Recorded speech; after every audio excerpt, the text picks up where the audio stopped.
I'm going to begin today's musing by sharing 4 powerful quotes from Joseph Smith. Maybe you've heard about these. I'm guessing you have. These are some great quotes that have a lot of power behind them.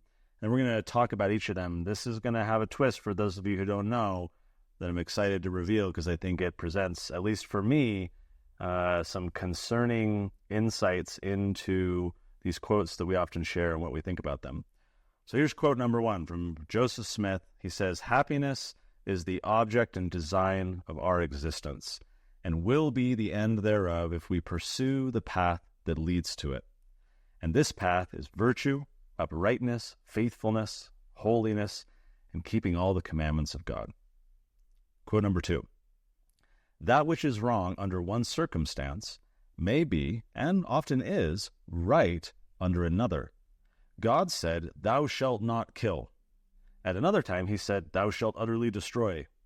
This is the principle on which the government of heaven is conducted, by revelation adapted to the circumstances in which the children of the kingdom of God are placed. Whatever God requires is right, no matter what it is, although we may not see the reason thereof till long after the events transpire." You heard of that one before? I've shared that a number of times. I've used it in arguments with people. I've defended various doctrines and asserted all kinds of things, citing this ultimate argument that Joseph makes here, that God, whatever he requires, it may not make sense to us. He may say what seem to be contradictory things, but he is God. Therefore, whatever he commands is right. We'll get back to this in just a second. Let's go to quote number 3.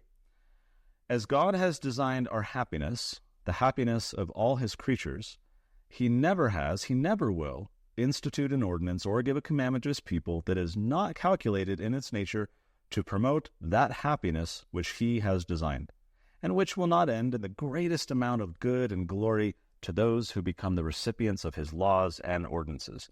All right, this very lofty, important, thing talking about how many blessings are in store for us, right? God wants us to be happy. He's never given us a commandment that isn't calculated to produce maximum happiness, right?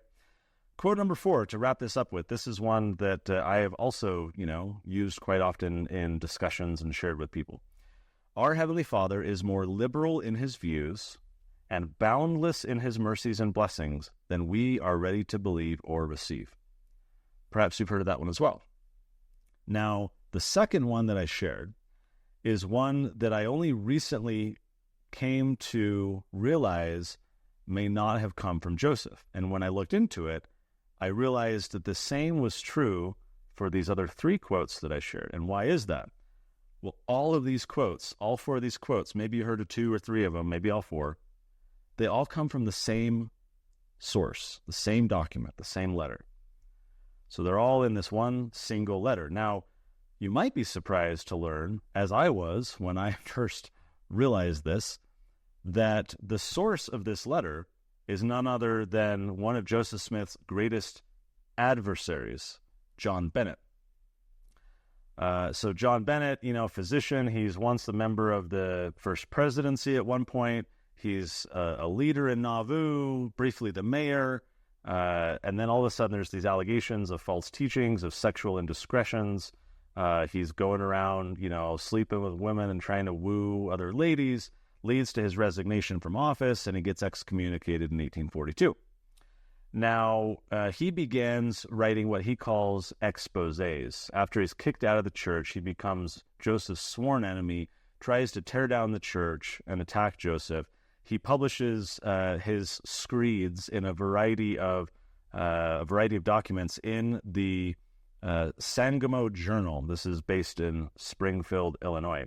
And he published in other papers as well. And the purpose of all of these papers, these articles and letters, was to attack Mormonism. It was to discredit it, but also to specifically attack and undermine the prophetic role of Joseph Smith. Okay, so Bennett, of course, also implicating Joseph Smith in the assassination attempt on Governor Lilburn Boggs in Missouri. He claimed that Joseph was demanding the property of converts for his own personal enrichment and gain. Right, so this is kind of the stuff that Joseph is dealing with this guy who's just going on an all-out crusade against him. Maybe the most troubling or damning thing in all of Bennett's different attacks was his claim that Joseph Smith had seduced, quote, hundreds of single and married females by introducing them to this spiritual wifery system that was all about, gratifying Joseph's licentiousness and his, sexual desires, which is the popular narrative that a lot of critics of the church have today, based off of critics of the church like John Bennett, who have concocted this whole narrative that Joseph was going around sleeping with all these people, sending their husbands away on missions, and, which is just ludicrous. I've already now done 2 musings of my thoughts on polygamy and Joseph, so you can find those, sundaymusings.org, click polygamy, and you'll find those. But Bennett is claiming, falsely, that Joseph is introducing this spiritual wifery system that he himself, John Bennett, was, kind of promoting and utilizing to further his own, sexual escapades. And so he's accusing Joseph of seducing hundreds of single and married females. Now, one of these females that Bennett claims to have known about was Nancy Rigdon. So Nancy Rigdon at this time is the 19-year-old daughter of Sidney Rigdon, one of the counselors in the first presidency. Of course, John Bennett's no longer in the first presidency. He's no longer in the church. Sidney Rigdon is in the first presidency, and it's his 19-year-old daughter, Nancy, that John Bennett claims is one of these girls. So Bennett claims that Joseph had dictated a letter to his scribe, which was then sent to Nancy Rigdon, trying to explain the concept behind plural marriage, polygamy, and encourage her to accept his proposal. That was the narrative around this letter. John Bennett saying, here's this letter that Joseph had his scribe write to Nancy Rigdon, this 19-year-old girl, to try and convince her, right? And so John Bennett, with all of his other stuff he's publishing, he throws in this letter, and he has the editor of the Sangamo Journal publish this. It was published along with John Bennett's explanation for this love letter to Nancy Rigdon. This was on August 19th, 1842. Now, of course, members of the church are trying to defend themselves and Joseph against all of these attacks from a former member turned, total critic. And so multiple people are citing affidavits, denouncing Bennett, denouncing his allegations, claiming what he's saying isn't true. In August, there's a conference held for the purpose of sending out elders to, quote, deluge the states with a flood of truth in response to the falsehoods put in circulation by John Bennett. Nearly 400 men volunteered to be part of this effort, to go try and counteract these vicious, unsubstantiated attacks on Joseph and on the church. Days after the letter appeared in the Sangamo Journal, the Nancy Rigdon letter, or what is now known as the happiness letter, since it begins with that quote that happiness is the object and design of our existence. Days after, Sidney Rigdon writes a letter to the editor for another paper called The Wasp. This is a church-owned paper, and he writes on behalf of his daughter, his 19-year-old daughter Nancy, and conveys on her behalf that she is refuting John Bennett's claim that Joseph Smith was the author. Interestingly, he didn't deny that the letter existed. He didn't say John Bennett totally made this up, or, that letter doesn't exist. He didn't deny the existence of the letter. Quite contrary, here is what Sidney Rigdon says. The letter, which appeared in the Sangamo Journal, making part of General Bennett's letters to said paper, purporting to have been written by Mr. Joseph Smith to her, was unauthorized by her, and that she never said to General Bennett or any other person that said letter was written by said Mr. Smith, nor in his handwriting, but by another person and in another person's handwriting. So he's saying, this letter exists, but Nancy never claimed it's from Joseph. It's not from Joseph. It's not in Joseph's writing. It's from somebody else in another person's writing. And then at the end of his letter, Sidney Rigdon writes, he says, I would further state that Mr. Smith denied to me the authorship of that letter. So contemporary, statement here that Joseph is denying authoring that letter. Nancy is denying that Joseph had anything to do with it. This gets back to my Joseph Smith criminal recording. You can find a couple musings back, sundaymusings.org. Check that out. But here Joseph is once again asserting innocence. That's not me. I did not write that letter. And somehow John Bennett gets a hold of this letter, publishes it. without Nancy Rigdon's permission, without her blessing or awareness. And she's like, that wasn't from Joseph. The letter apparently did exist, at least as we can infer from how Sidney Rigdon is talking about it, that the letter was unauthorized by Nancy, which presumes that the letter did exist, but she just didn't give consent for it to be published and said it's not Joseph and it's not from him. And Joseph is saying, I have nothing to do with it. Before Sidney Rigdon's denial, here's what the WASP editorialized in the paper. Again, this is a church-owned paper. What purports to be a letter from Joseph Smith to Miss Nancy Rigdon is without date, name, or proof. And if it had these, is upon the whole more moral than Bennett ever was or will be of himself. But we hope the community are not quite yet so far from the common course of justice and propriety to take Bennett's word for the truth or fallacy of the curious thing. Joseph Smith is not the author. Granted, this is an editor of the church-owned paper who may or may not have any type of intimate knowledge about anything. It's just kind of an opinion piece saying, kind of a third-party opinion saying Joseph Smith is not the author. Don't know what evidence they may or may not have had to, make that claim, if they reviewed the letter or anything like that. But, here's the paper saying Joseph Smith is not the author. The more important point, I think, is that it's pointing out that why are people taking Bennett's word for the truth or fallacy of this letter? These church members believing it, both then and now, which we're about to talk about, have been taking the word of one of Joseph's sworn enemies and this person who bitterly is trying to undermine the church, of which he was kicked out for sexual indiscretions and other reasons, right? Now, despite these denials of Joseph Smith's authorship of the letter having anything to do with the letter, this letter makes its way into the manuscript history of the church.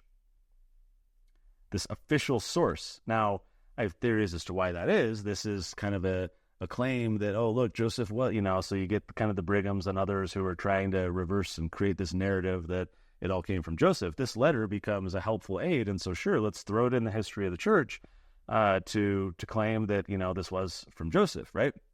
So the text of the happiness letter was published without any explanation. There was no context, no summary, no introduction. In the history of Joseph Smith, which was kind of a serialized publication of articles, in the Deseret News in 1855, over a decade after Joseph is deceased. By this point, a lot of people are living polygamy. They're trying to say it's all from Joseph. They published this history of the Joseph Smith, and what's in there? Lo and behold, this happiness letter that Joseph allegedly wrote to Nancy Rigdon. There's no original manuscript of this letter that exists. The only evidence, if you can call it that we have for this letter comes from John Bennett publishing it in the Sangamo Journal. But the church then decides in 1855 through the Deseret News and then in the manuscript history of the church to publicize this, which I think grants it unquestioning authority or authenticity to members of the church, to historians, right? This is official. The church has, approved this. It's in the history of the church as a source document. And so, since that time, these quotes have been utilized by a number of church leaders. Historians have also generally accepted this document, this letter, as being authentic, because I think, largely because the LDS Church said that it's authentic and that church leaders quote from it. So, LDS historians seem to just accept that at face value and say, oh, well, yeah, Joseph said all these things, and here's this letter, without realizing or conceding or mentioning that the only source for this letter is Joseph's sworn enemy who was making up all these other lies, which we'll talk about in just a moment. First, here's some examples of modern church leaders citing some of these quotes. This is a small sample. Interestingly, I could not find any examples of church leaders sharing quote number 2, which was, whatever is wrong under one circumstance may be right under another. Whatever God requires is right. I've seen that quote used, online in discussions and books. I've used it. I've shared it. But interestingly, I couldn't find any examples in General Conference or Ensign of church leaders doing it. But the other quotes, yes. So let's start. Well, I should first mention, of course, I came across these quotes early on, years ago, in the teachings of the prophet Joseph Smith, which I read in college and on my mission, cover to cover, highlighter and, taking notes and wow, look at this and look at that. And so I'm just taking at face value as a younger Connor that these are all legitimate quotes from Joseph Smith. And so since that time, right, I've just implicitly believed that Joseph said all these things. So it's in the teachings of the prophet Joseph Smith. We'll start with Elaine Dalton. She at the time was a counselor in the Young Women's General Presidency. Here's what she says. Sometimes we think we can live on the edge and still maintain our virtue. But that is a risky place to be. As the prophet Joseph Smith told us, happiness is the object and design of our existence and will be the end thereof if we pursue the path that leads to it. And this path is virtue. All right, and let's go to Elder Monson. Every one of us must develop the capacity to envision his objective. What is our purpose? The prophet Joseph Smith said that happiness is the object and the design of our existence, and will be the result thereof if we but walk the pathway which leads to it. And that pathway, said he, is virtue, uprightness, faithfulness, holiness, and keeping of all the commandments of God. And then we can do Joseph Wirthlin. I believe happiness comes from a clear conscience and from being without guile or deception. After all, the prophet Joseph oft-quoted statement remains in force. He said, happiness is the object and design of our existence, and will be the end thereof if we pursue the path that leads to it. And this path is virtue, uprightness, faithfulness, holiness, and keeping all the commandments of God. And on and on and on. You get the point. There's a lot more, right? But that's just one of the quotes. There's a tiny little sample of the other ones. Here's Elder Hales. Every commandment of the Lord is given for our development, progress, and growth. The prophet Joseph Smith taught, God has designed our happiness. He never will institute an ordinance or give a commandment to his people that is not calculated in its nature to promote that happiness which he has designed. Last but not least, here is one of the quotes used by Elder Holland. I testify of that appearance, and in the words of that prophet, I too declare, our Heavenly Father is more liberal in his views and boundless in his mercies and blessings than we are ready to believe or receive.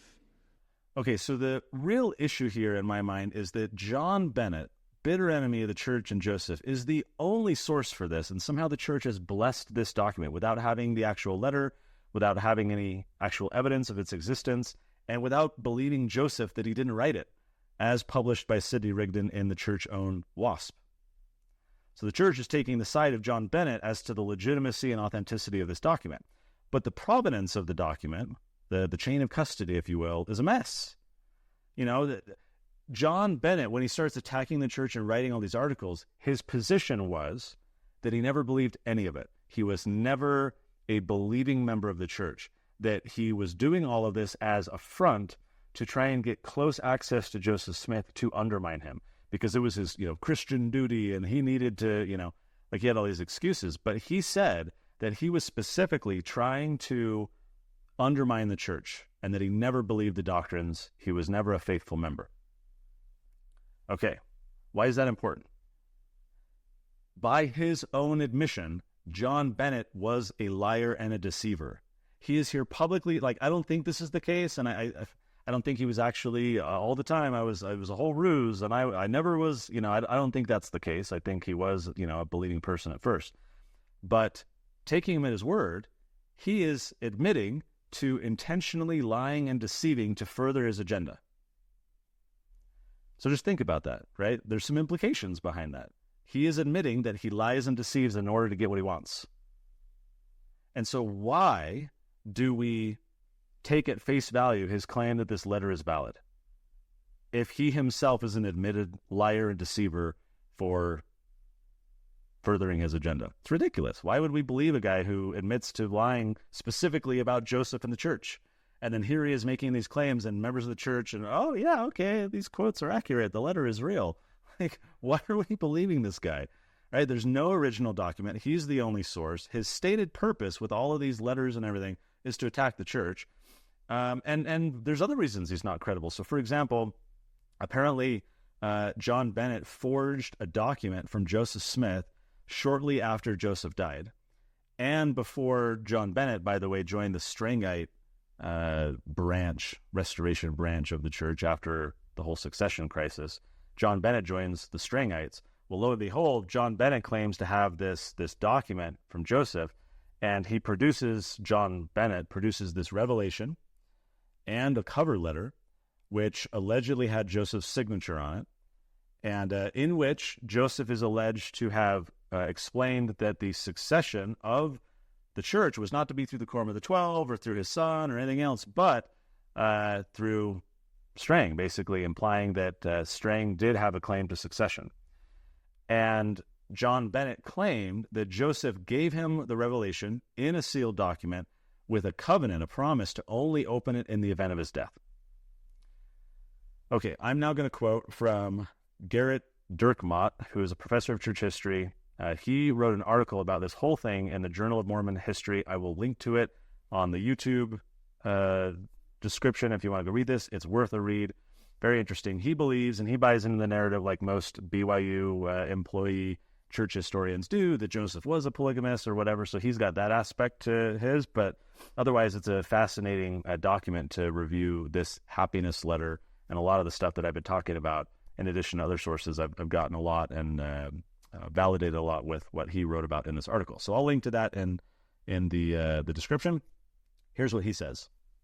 To grant this claim any validity at all, the historian is forced to believe that Bennett spent more than 2 years giving lectures and publishing statements and books denouncing Smith and Mormonism as the greatest of evil impostors.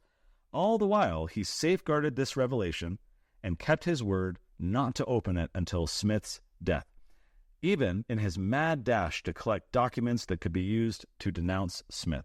Such a scenario strains the limits of all reasonable doubt. That was a great quote, right? John Bennett gets kicked out 1842. Joseph dies 1844. Bennett, for 2 years until Joseph's death is attacking, undermining the church, discrediting Joseph, attacking him in all these papers. He writes a book about it, And so, as this guy says, we're really to believe that for those 2 whole years where he's disaffected, claiming to have never been a believing member, that he just wanted to undermine Joseph, we're supposed to believe that he guarded this promise to Joseph, this covenant that he made to keep this thing secret and only reveal it after his death. When lo and behold, John Bennett joins the Strangites, and he's no longer trying to denounce Mormonism, but he's saying, hey, I've got this thing from Joseph. Basically, the guy is not credible. Okay, so now as we wrap up, I want to share a bonus example. This doesn't come from the happiness letter that John Bennett produced. This comes from a screenshot I've seen shared all across the internet over the years. Years ago, I first believed this and thought that it was accurate. Take a look. Here's what the quote says. We've heard men who hold the priesthood remark that they would do anything they were told to do by those who preside over them, even if they knew it was wrong. But such obedience as this is worse than folly to us. It is slavery in the extreme. The man who would thus willingly degrade himself should not claim a rank among intelligent beings until he returns from his folly. A man of God would despise this idea. Others, in the extreme exercise of their almighty authority, have taught that such obedience was necessary, and that no matter what the saints were told to do by their presidents, they should do it without any questions. When elders, leaders of Israel will so far indulge in these extreme notions of obedience as to teach them to the people, it is generally because they, the leaders, have it in their hearts to do wrong themselves. Signed, Joseph Smith Jr., Millennial Star. I've seen that shared so many times. Guys, it didn't come from Joseph, just like this happiness letter didn't come from Joseph. All these people sharing all these quotes, claiming that Joseph or other people have said it, and it's simply not true. The Millennial Star, if you look at the actual publication, November 13th, 1852, what you find is an unsigned editorial at the top titled Priesthood, in which you have the source of this quote. Now, the quote it leaves a few things out. It omits a word and a sentence here and there, so you can read the actual source document and see what it's really saying. But this doesn't come from Joseph Smith. This is in 1852. This is 8 years after Joseph's death. The editor of the paper is Samuel Richards of the Millennial Star. So this is really just an unsigned editorial from the editor of this paper. Down below, it has the history of Joseph Smith. That's when it starts to get into some stuff about and from Joseph. But this is 8 years after the fact. The paper doesn't even claim that it's from Joseph. I think long ago, someone just saw like Joseph Smith was right below that.